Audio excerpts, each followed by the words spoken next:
Hello viewers, இன்றைக்கு இந்த கிளாஸில் கொடுக்கப்பட்டிருக்கக்கூடிய ஆக்டிவ் வாய்ஸ் எப்பொழுது பேசிவ் வாய்ஸ்க்கு மாற்றப்படலாம், பேசிவ் வாய்ஸ் எங்கெங்கு பயன்படுத்தப்படுகிறது, எந்த இடங்களில் பேசிவ் வாய்ஸ் பயன்படுத்தப்படுவதில்லை என்பதனையும், ஸ்டேட் வெர்புகள் பேசிவ் வாய்ஸில் அனைத்துமே பயன்படுத்தப்படுகிறதா என்பதனையும் ஸ்டேட் போர்டு 10th ஸ்டாண்டர்ட் படிக்கக்கூடிய மாணவர்களுக்கு மிக முக்கியமாக அவசியம் தெரிந்து கொள்ளக்கூடிய ஆக்டிவ் வாய்ஸும் அதற்கான பேசிவ் வாய்ஸ் என்பதை பற்றியும் தான் இப்பொழுது நாம் பார்க்க போகிறோம்.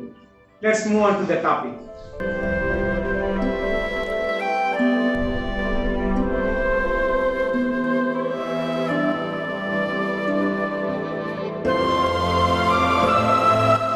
Use the passive voice too much, but it is perfectly acceptable to use it, especially in these situations.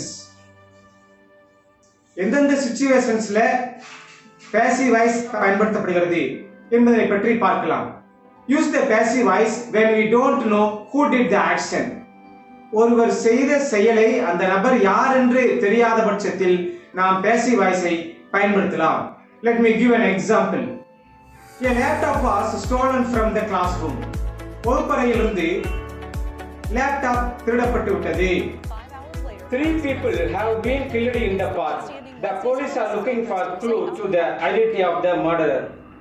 3 நபர்கள் பூங்காவில் கொலை செய்யப்பட்டுள்ளனர். கொலை செய்ததற்கான அடையாளங்களையும் தடயங்களையும் போலீசார் தேடிக் கொண்டிருக்கிறார்கள் என்பது இதன் பொருள். Then the next usage of passive voice is use the passive voice when the person who does the action is people in general.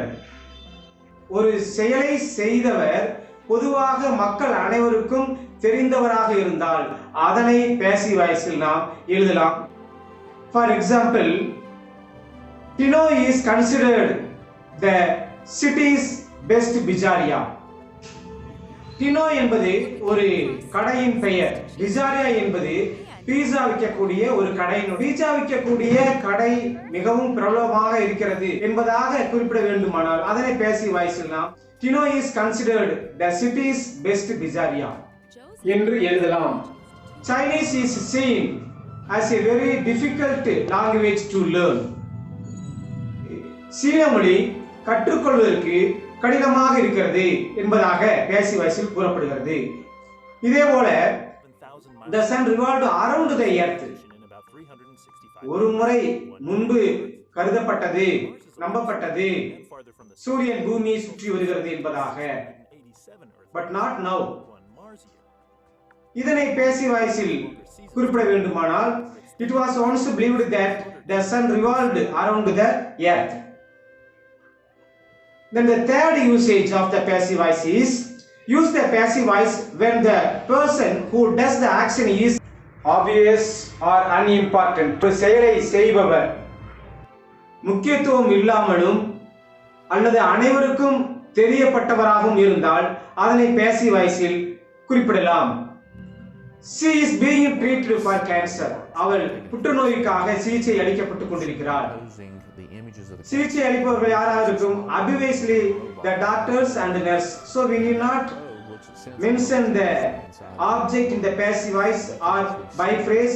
போன்ற செய்திகளை passive voice-இல் தான் எழுதவோ குறிப்பிடவோ முடியும். Like this we can see another one example. Bill Clinton was elected president in 1993. Bill Clinton 1993 தலைவராக தேர்ந்தெடுக்கப்பட்டார். By the country, by the people. All these by phrase are obviously. So இதுவரைக்கும் நம்ம passive voice எந்தெந்த இடங்களில் பயன்படுத்தலாம் என்பதை பற்றி பார்த்தோம். இப்பொழுது passive voice-ற்கு active voice-ஐ எந்தெந்த இடங்களில் மாற்ற முடியாது என்பதை பற்றி பார்க்கலாம். When we cannot use the passive voice, passive voice எப்பொழுது பயன்படுத்த முடியாது? We cannot use passive voice with the intransitive verb. Intransitive verb as well as intransitive phrasal verb. Active voice-இல் intransitive verb இருந்தாலும் அதை நாம் passive voice-க்கு மாற்ற முடியாது என்பதை பற்றி தான் இப்பொழுது பார்க்க போகிறோம். We cannot use passive voice with intransitive verb. Intransitive verb என்பது சப்ஜெக்ட் verb verb-க்கு அடுத்து ஆப்ஜெக்ட் இருந்தால் அந்த verb transitive verb என்பதனையும் ஆப்ஜெக்ட் அல்லாமல் வேறு ஒரு பார்ட்ஸ் ஆஃப் சென்டென்ஸ் பேட்டர்ன் வந்திருந்தால் அதனை இன்ட்ரான்சிட்டிவ் verb என்பதாக தான் குறிப்பிடுகிறோம். Look at this. He fixed the clock.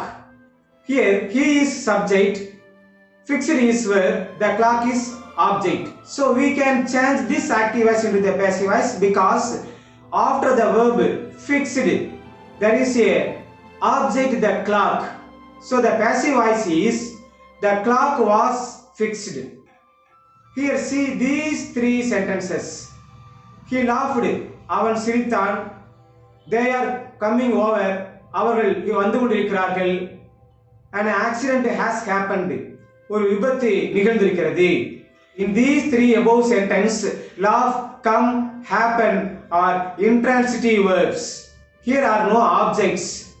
Therefore, there is no possibility of making these sentences into passive voices. இந்த சென்டென்ஸ்களில் laugh, come, happen போன்ற intransitive verbுகளாக இருக்கக்கூடிய காரணத்தினால் இந்த ஆக்டிவ் வாய்ஸ்களை நாம் passive வாய்ஸ்க்கு மாற்ற முடியாது. So for this time, where should we use the passive voice and where should not we use the passive voice? எங்கு passive voice பயன்படுத்தலாம், எப்பொழுது ஆக்டிவ் வாய்ஸை passive வாய்ஸ்க்கு மாற்றி பயன்படுத்த முடியாது என்பதை பற்றி பார்த்தோம். இப்பொழுது ஸ்டேட் வெர்புகள் அனைத்தும் passive வாய்ஸில் பயன்படுத்தப்படுகிறதா என்பதை பற்றி பார்க்கலாம். ஸ்டேட் வெர்புகள் என்பது என்ன என்பதை பற்றி ப்ரீவியஸ் கிளாஸ்ல டீடைலா பார்த்திருக்கோம். அதை ப்ரீவியூ பண்ணி பார்த்துங்க, உங்களுக்கு தெளிவாக புரியும். இப்பொழுது எந்தெந்த ஸ்டேட் வெர்புகள் passive வாய்ஸில் பயன்படுத்தப்படுகின்றன என்பதை பற்றி பார்க்கலாம். With state verbs, some of them can be used in the passive voice and others cannot.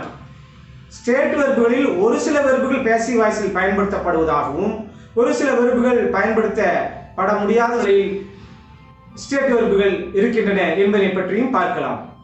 Verbs that can be used in the passive voice which include need, know, include, involve, love, hate, see, hear, feel இது போன்ற state வெர்புகள் passive voiceல் பயன்படுத்தப்படுகிறது. Let me give an example for this type of passive voice. We need new tools. Here need என்பது state வெர்பாக இருந்தாலும் இதனை passive voiceக்கு மாற்றலாம். New tools are needed. New tools என்பது ப்ளூரலாக இருக்கக்கூடிய காரணத்தினால் are என்ற be form helping verb பயன்படுத்தப்படுகிறது. Then another one example, everyone in the country knows her name. அவளுடைய பெயர் ஒவ்வொருவராலும் அறியப்படுகிறது. இதனை passive voiceக்கு மாற்றுகின்ற பொழுது her name is known throughout the country. Here by everyone என்ற by phrase-க்கு பதிலாக throughout the country என்பதாக எழுதப்படுகிறது. So இதுபோல ஸ்டேட் வெர்புகளை உள்ளடக்கிய சில passive voice-களை பற்றி பார்க்கலாம். The price include tax. இதனுடைய passive voice, the tax is included in the price.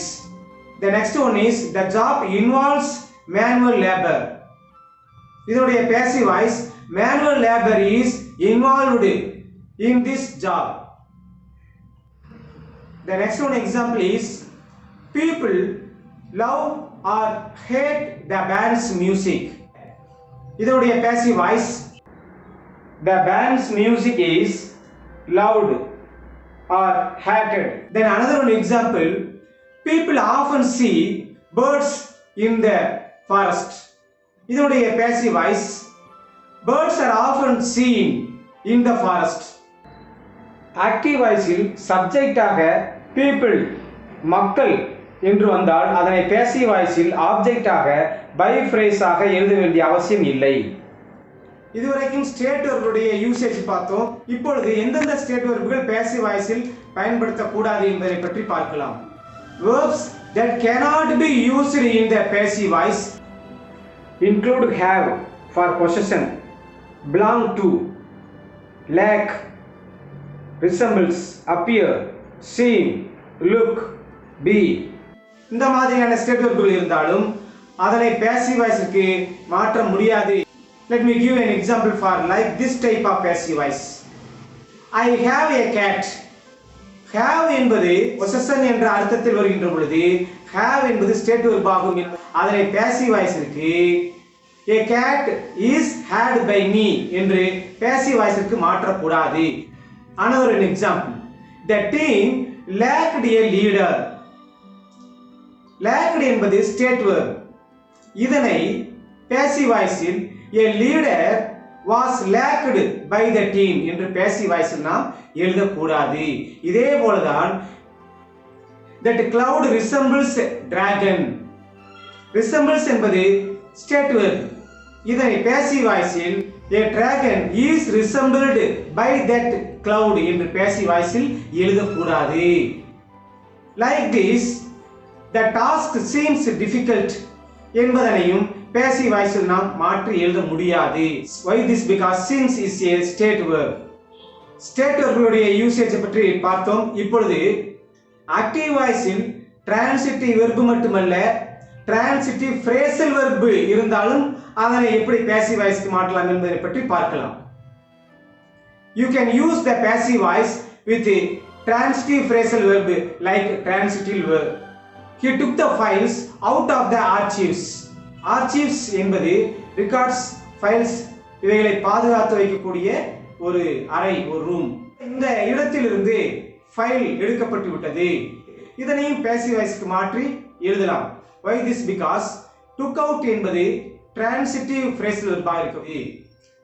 the passive voice is the files were taken out of the archives. இது போல இருக்கக்கூடிய ஒரு சில சென்டென்ஸ்களை நாம் பார்க்கலாம். someone has put away the tools. active voice-ல someone என்பது சிங்குலராக இருக்கிறது.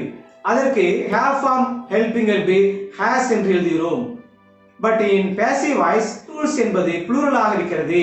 அதற்கு have form helping verb have என்று தான் எழுத வேண்டும். have, has, had என்று helping verb வந்திருந்தால் passive voice-இல் அதற்கு அடுத்து நாம் ben என்று சேர்த்து எழுத வேண்டும் என்பதாக பார்த்திருக்கிறோம். so the passive voice is the new tools have been put away. by someone என்ற by phrase did not be mentioned here. phrasal verbகளிலும் transitive verb போலவே intransitive phrasal verbகளும் இருக்கின்றன. அந்த மாதிரி intransitive phrasal verb இருந்தாலும் அதனையும் passive voice-க்கு மாற்ற முடியாது. some phrasal verbs are intransitive. it is not possible to create sentences in the passive voice with these because there is no object. intransitive verb போலவே intransitive phrasal verb இருந்தாலும் அதனை passive voice-க்கு மாற்ற முடியாது. let me give some example for this type of passive voice. the car slowed down, he is running away. in these two above mentioned passive voice there is no object after the phrasal verb slowed down and is running away. so we cannot change these two type of active voice into passive voice because it contains intransitive phrasal verbs. so இதுவரைக்கும் நம்ம பார்த்துக்கக்கூடியது எல்லாமே மிக மிக அவசியமானது. actually I would have taught this concept in my very beginning of video class of the active voice into the passive voice. one more thing, as this is the final episode for this active voice and passive voice, I wish to give the most important active voice and passive voice question for State Board 10th students. okay, let's move on to the topic.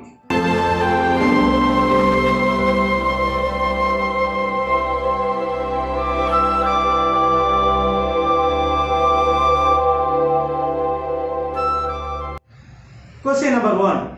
many people begin new projects in January. answer: the projects are begun in January. question number 2. the mother is going to prepare the food. to prepare என்பது active voice infinitive கொடுக்கப்பட்டிருக்கிறது.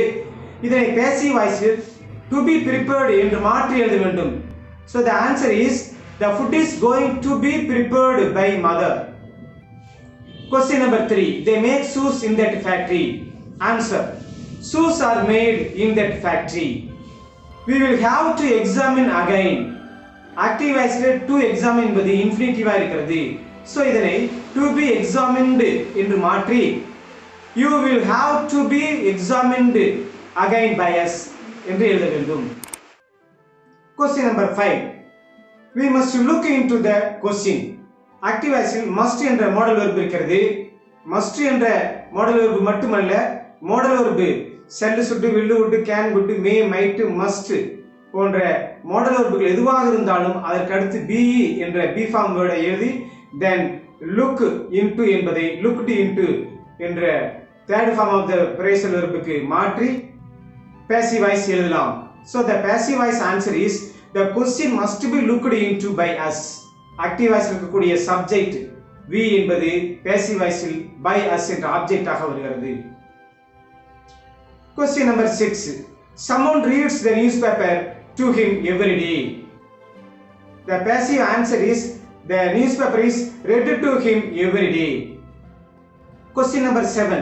The Chinese discovered acupuncture thousands of years ago. Here thousands of years ago என்பது urgent. Active voice இருக்கக்கூடிய urgent portion passive voice உடைய meaning உடைய கன்ஸ்ட்ரக்ஷனுக்கு தகுந்தபடி passive voice சப்ஜெக்ட்டுக்கு முதலிலோ அல்லது ஆப்ஜெக்ட்டுக்கு அடுத்ததாக கடைசியிலோ எழுதிக் கொள்ளலாம். So the passive voice answer is acupuncture was discovered by the Chinese thousands of years ago. Question number 8. The police locked up the criminals. In this active voice locked up என்பது phrasal verb ஆக இருக்கிறது. criminals என்பது plural ஆக இருக்கின்றது. அதற்கு be form helping verb passive voice will the criminals என்ற சப்ஜெக்ட்டுக்கு அடுத்து where என்ற be form helping verb எழுத வேண்டும். So the passive voice answer is the criminals were locked up by the police. Question number 9. They must have left the keys behind. In this active voice have left என்பது perfect tense. active voice will have, has, had வந்திருந்தால் ben என்ற be form word I have form verb-க்கும் third form of the verb-க்கும் இடையில் சேர்த்து எழுதி நாம் passive voice எழுதலாம். So the passive voice answer is the keys must have been left behind. Question number 10. The boy is eating the cake. The continuous tense ஐ மாற்றுகின்ற பொழுது third form of the main verb-க்கு முன்பாக being என்ற be form word நாம் சேர்த்து எழுத வேண்டும் என்பதை ஏற்கனவே previous classல பார்த்திருக்கிறோம். So the passive answer is the cake is being eaten by the boy. Question number 11. The spider scared her. The passive voice is she was scared by the spider. Then question number 12. The guide will show us the museum in the afternoon. Here active voice ல will என்ற modal verb இருக்கிறது. passive voice will will என்ற modal verb-க்கும் third form of the main verb-க்கும் இடையில் நாம் எந்த modal verb-ஆக இருந்தாலும் be என்ற be form word-ஐ சேர்த்து எழுத வேண்டும் என்பதாக சிறிது நேரத்துக்கு முன்பு பார்த்தோம். So அதுபோலவே the passive voice answer is we will be shown the museum by the guide in the afternoon. இந்த active voice-க்கான passive voice எப்படி அமைக்கப்பட்டது, அதற்கான ரூல்ஸ் அண்ட் ஸ்ட்ரக்சர்லாம் என்ன என்பதை previous classல டீடைல்டா கிளியரா பார்த்திருக்கிறோம். அதெல்லாம் ப்ரீவியூ பண்ணி பாருங்க. As this class is the final episode for teaching the active voice and the passive voice, I have taught all these topics in this class fast. If you want clear-cut understanding, you go to my previous videos and watch all the videos. And if you like this video, please subscribe and share it to your friends. In our next class, we will go to understand the direct and indirect speech. In that class, we will understand easily the reported speech. So don't miss my upcoming videos. Until then, have a nice day. Thank you for watching.